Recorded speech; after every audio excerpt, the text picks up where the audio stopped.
dahil naman sa lumalalang kaso ng carnapping sa bansa, marami sa atin tila wala ng choice. Mag-commute na lang daw.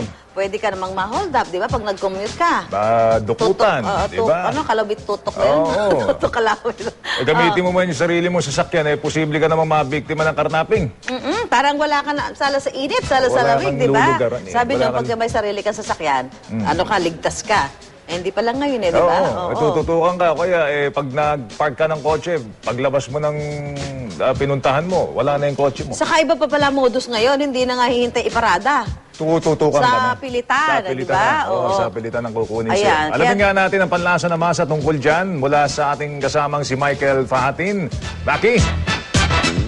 Maki, may pulis ha. Sa likod mo may pulis. Oo, Joel, Susan. Ito nga, nag-ikot-ikot tayo sa Metro Manila. At tinanong din natin ating mga kababayan, itong particular itong mga motorista, ano ba dapat nilang gawin dito sa mga insidente ng carnapping? At ito ang kanilang mga sagot. May-interview lang kita. Ano bang iwas carnapping sa nakikita mo? Ano mga dapat mong tandaan? Dapat laging nakalak ang pinto at mga bintana. Tapos kapag may kakatok, huwag ibaba ng sobrang bintana. Oo. Parang praning. Hindi naman. Hindi naman. Para makaiwas lang tayo sa... Iwas lang. Tol, uso carnapping. Maski taxi, uso carnapping, di ba? Paano ka nakakaiwas? Pinipili ko yung kinikilatas ko muna bago ko isakay. Diba? Ano ba itsura ng hold-upper o carnapper? Walang itsura. Kahit pogi, uso na ngayon yung itsura, ginagamit nila para So, pinapakiramdaman mo? Pinapakiramdaman ko. Pero pag chicks, wala nang pili. Nakasundo ka sumabit? Minsan, meron doon kasama babae pag nang-hold up talaga.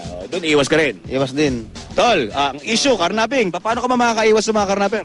Huwag lang tayo mag-iwan ng gamit sa loob ng sasakyan kasi minsan yun ang tinitingnan ng mga carnapping Tapos, yun lang.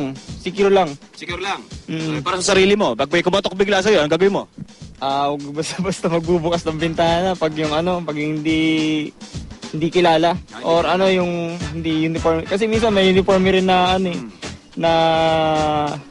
police na hindi naman totoo. Oo, may ganun May ganun din. So ingat. How do you protect yourself from carnappers? I think I just lock my doors. Just lock the doors? Yeah. Aside from that, do you hear news of carnappings? We have heard but not here. Maybe like in somewhere like Cubao, Recto. But not here. It's safe here. It's safe. It's safe enough. So you don't go to places where you think it's not safe? Yeah. Like well-lighted areas, right? Yeah, I don't. And you go with companions, right? Yeah, most of the time. You don't go alone? Of course not. How about if someone knocks at your door and says, roll down your windows? I'm gonna punch his face. All right, thanks. All right, man. Joel, Susan, nandito tayo sa may impounding area ng Highway Patrol Group dito sa Camp Crame. At makikita nyo sa aking likuran, ito nga yung mga recovered vehicles. Ito yung mga questionable yung mga rehistro. Ito yung mga ginagamit na ebidensya sa mga kaso sa krimen. Yung datos natin, bumaba mula 2010, 2011, 2012 ang kaso ng carnapping. Pero kung mapapansin nyo, ang mga kaso ng carnapping, pinakamaraming insidente sa Quezon City, pumapangalawa ang Metro Manila. Makakasama natin sa umagang ito si Police Superintendent Ferdinand Duval Villanueva, ang hepe ng Task Force Limbas. Sir, ang tanong ko po sa inyo, ano bang kinakailangan gawin ng isang potentially buyer yung bibili ka ng bagong sasakyan at especially yung mga second-hand na sasakyan? Bali po, ipa-verify sa Highway Patrol natin, sa Vehicle Information Management System, kung kasama po siya sa list of wanted natin.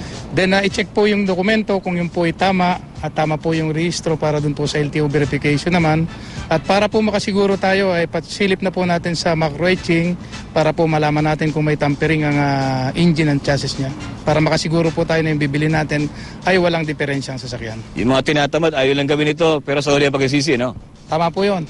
Mas maigit po yung verifika natin, lalo na po doon sa registered owner mismo kung ang sasakyan bang ang kanyang binibili ay ibinibenta po talaga ng nagmamayari nito.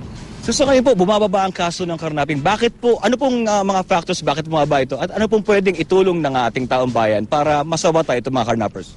Unang-una po, doon sa kampanya ng PNP para po makilala at mahuli itong mga suspect natin sa carnapping. Marami po tayong grupong nahuli, marami po ang naengkwentro ng ating kapulisan nationwide.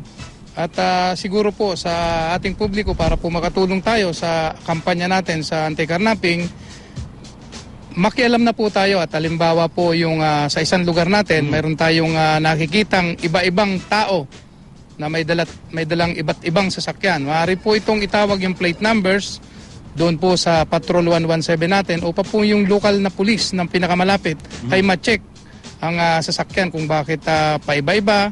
Kung halimbawa po nangungupahan sa isang subdivision, bagong nangungupahan at may iba-ibang sasakyan na dala-dala.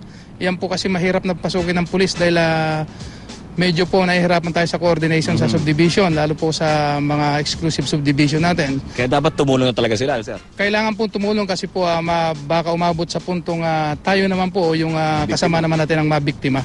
Ayan, Joy Susan, mahalagang tip mula sa hepe ng ating Task Force Limbas. Balik sa inyo.